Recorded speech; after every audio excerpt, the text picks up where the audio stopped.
प्रिय साथियों नमस्कार। 13 अप्रैल को सूर्य मेष राशि में गोचर से आ रहे हैं। सभी राशियों में इसका क्या प्रभाव होगा उसे हम जानेंगे। मेष राशि सूर्य की उच्च की राशि है, ये मंगल की राशि है। मंगल ग्रहों में सेनापति हैं और सूर्य राजा हैं ग्रहों के। तो ये योग आपके लिए कैसा रहेगा इसे हम एक एक करके जानेंगे, लेकिन उससे पहले यदि आप चैनल पर नए हैं तो कृपया इसे सब्सक्राइब कर लीजिए और बेल आइकन दबा दीजिए। यदि फेसबुक या फिर इंस्टाग्राम पर आप देख रहे हैं तो फॉलो कर लीजिए। तो आइए शुरू करते हैं। तो इस समय सूर्य मेष राशि में होंगे, मंगल अपने नीच राशि कर्क में है, केतु कन्या राशि में और मीन में बुध शुक्र शनि और राहु हैं। इस स्थिति से आपकी राशि पर क्या प्रभाव होगा गोचर का, इसे हम लोग समझते हैं। लेकिन इस कार्यक्रम को शुरू करने से पहले आपको एक बात अवश्य जानना चाहिए कि मेरा उद्देश्य आपको डराना नहीं है। कुछ लोगों के लिए ये गोचर खराब हो सकता है, तो जिस चीज से आपको नुकसान होने के बारे में पता चले उससे आपको सतर्क रहना चाहिए। जैसे आपको पहले पता चल जाए कि इस समय में वाहन से चोट लग सकता है, तो इस समय में उस चीज से आप सतर्क हो जाइए। तो शुरू करते हैं हम लोग सबसे पहले मेष राशि से। तो आपकी राशि में ही सूर्य है। इस समय में आपको धन से संबंधित नुकसान देखने को मिल सकता है। विशेष करके स्वास्थ्य का ध्यान रखना चाहिए। यदि आप ब्लड प्रेशर या फिर हार्ट के पेशेंट हैं तो विशेष सावधानी रखना चाहिए। काम इस समय में समय से होंगे नहीं, जिसके कारण से मानसिक तनाव आपको रहेगा। अपने संबंधियों से मित्रों से विवाद की स्थिति बन सकती है, तो कृपया शांत रहने की कोशिश करें। इस गोचर में आप प्रतिदिन प्राणायाम और सूर्य की उपासना करें, इससे आपको लाभ होगा। वृष राशि की बात करें तो सूर्य 12वें भाव में होंगे। इस समय में आपको अपने निवास से दूर की यात्रा करनी पड़ सकती है। आपके काम में देरी हो सकती है। धन अधिक खर्च होने से कुछ तनाव में रहेंगे। पेट से संबंधित रोग या फिर फीवर से शारीरिक कष्ट होंगे। आंख में कष्ट हो सकता है। मित्रों से तनाव हो सकता है, सावधान रहें। देवी जी की आराधना करेंगे, लाभ होगा। मिथुन राशि की बात करें तो सूर्य का गोचर 11वें भाव में आपके हो रहे हैं। आपके लिए ये गोचर शुभ होगा, धन लाभ होगा।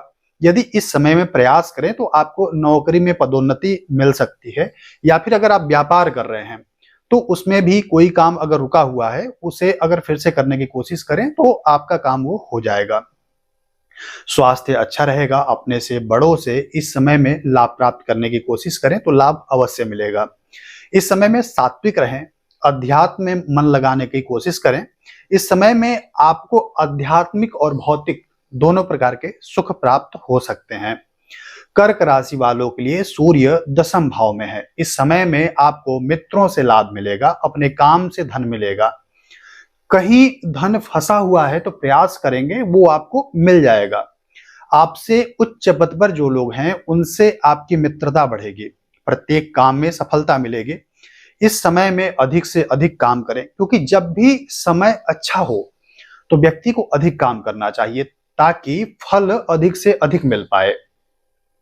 सिंह राशि के लिए सूर्य 9वें भाव में है। इस समय में आपको कई तरह के सावधानी रखने की आवश्यकता है। जैसे झूठे आरोप लग सकते हैं, बिना कारण के धन खर्च हो सकता है। रोग में जो पहले से रोग हैं उनमें वृद्धि हो सकती है। बड़ों से, मित्रों से, भाइयों से विवाद हो सकता है। कार्यों में काफी विलंब होने से तनाव की अधिकता रहेगी। इस समय में शांत रहने की कोशिश करें, किताबें पढ़ें, गाने सुनें और ईश्वर की आराधना करें। कन्या राशि के लिए सूर्य का गोचर 8वें भाव में हो रहा है। इस समय में आपके कर्मों का फल प्राप्त होगा। यानी कि अगर आपका कर्म बुरा होगा तो उसका बुरा परिणाम मिलेगा, अच्छा होगा तो उसके अनुसार आपको अच्छा फल मिलेगा।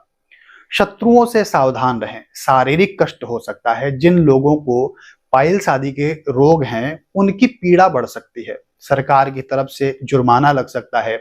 जीवन साथी को कष्ट हो सकता है। धन व्यय की अधिकता रहेगी। शिव जी की आराधना करें, इससे आपको लाभ होगा। तुला राशि के लिए सूर्य का गोचर 7वें भाव में हो रहा है। इस समय में दाम्पत्य जीवन में तनाव रहेगा। जीवन साथी तथा संतान का स्वास्थ्य ठीक नहीं रहेगा। काम बहुत देर में होंगे। मजबूरी में यात्रा करनी पड़ सकती है, जिसके कारण से शारीरिक कष्ट हो सकता है। शांत रहने की कोशिश करें। यात्रा को टाल सकते हैं तो टालें। लक्ष्मी माता की आराधना करें, इससे आपको लाभ होगा। वृश्चिक राशि के लिए सूर्य का गोचर छठे भाव में हो रहा है। इस समय में आपके रुके हुए काम बनेंगे, सुख प्राप्त होगा, कई नई चीजें आप खरीद सकते हैं, शरीर स्वस्थ रहेगा। कुछ टेंडर या फिर सरकारी काम अगर काफी समय से फंसा हुआ है तो इस तरीके की चीजें आपकी हो जाएंगे। तो इस समय में आप अपना काम करने का प्रयास करें, आपका काम बहुत आसानी से और जल्दी हो जाएगा। समय अच्छा है, मेहनत से काम करें, काफी लाभ होगा। धनु राशि के लिए सूर्य पंचम भाव में है। इस समय में मानसिक तनाव रहेगा, कुछ कुछ भ्रम की समस्या हो सकती है। बेवजह लोगों पर शक करने की आदत से संबंध खराब होंगे। धन की हानि भी इसी कारण हो सकती है। स्वयं और संतान का स्वास्थ्य कुछ कुछ खराब हो सकता है। यात्रा करने से बचें, लोगों से विवाद से भी बचें, हनुमान जी की आराधना करें, लाभ होगा। मकर राशि के लिए सूर्य चतुर्थ भाव में है। इस समय में मानसिक और शारीरिक कष्ट हो सकता है। घरेलू झगड़े के कारण मानसिक कष्ट होगा। जमीन से संबंधित विवाद हो सकता है। अपने करीबियों से भी ज्यादा मानसिक कष्ट हो सकता है।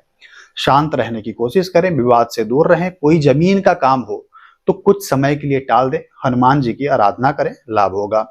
कुंभ राशि के लिए सूर्य तीसरे भाव में है। पुराने रोगों से इस समय मुक्ति मिल जाएगी।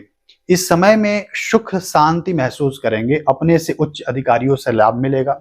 व्यापार में काफी लाभ होगा। नौकरी में कोशिश करने पर प्रमोशन हो सकता है। इस समय में समाज में मान प्रतिष्ठा मिलेगी। ये समय आपके लिए अच्छा है। मीन राशि के लिए सूर्य दूसरे भाव में है। इस समय में कुछ बुरे लोगों से आपकी मुलाकात होगी, जिसके कारण आपके कई काम खराब होंगे। मानसिक कष्ट होगा। आपके सिर और आंखों में कष्ट होगा। व्यापार में नुकसान देखने को मिल सकता है। इस समय में काफी सोच विचार करके किसी पर विश्वास करें। धन को भी काफी सोच समझ करके कहीं पर निवेश करें। भगवान विष्णु की आराधना करें, लाभ होगा। तो ये था सूर्य का गोचर मेष राशि में। और आपको ये जानकारी कैसी लगी कमेंट में बताइएगा। कोई प्रश्न हो तो कमेंट में अवश्य पूछिएगा। वीडियो पसंद आया हो तो इसे लाइक करके अपने जानने वालों के साथ शेयर करें। आज के लिए बस इतना ही। नमस्कार।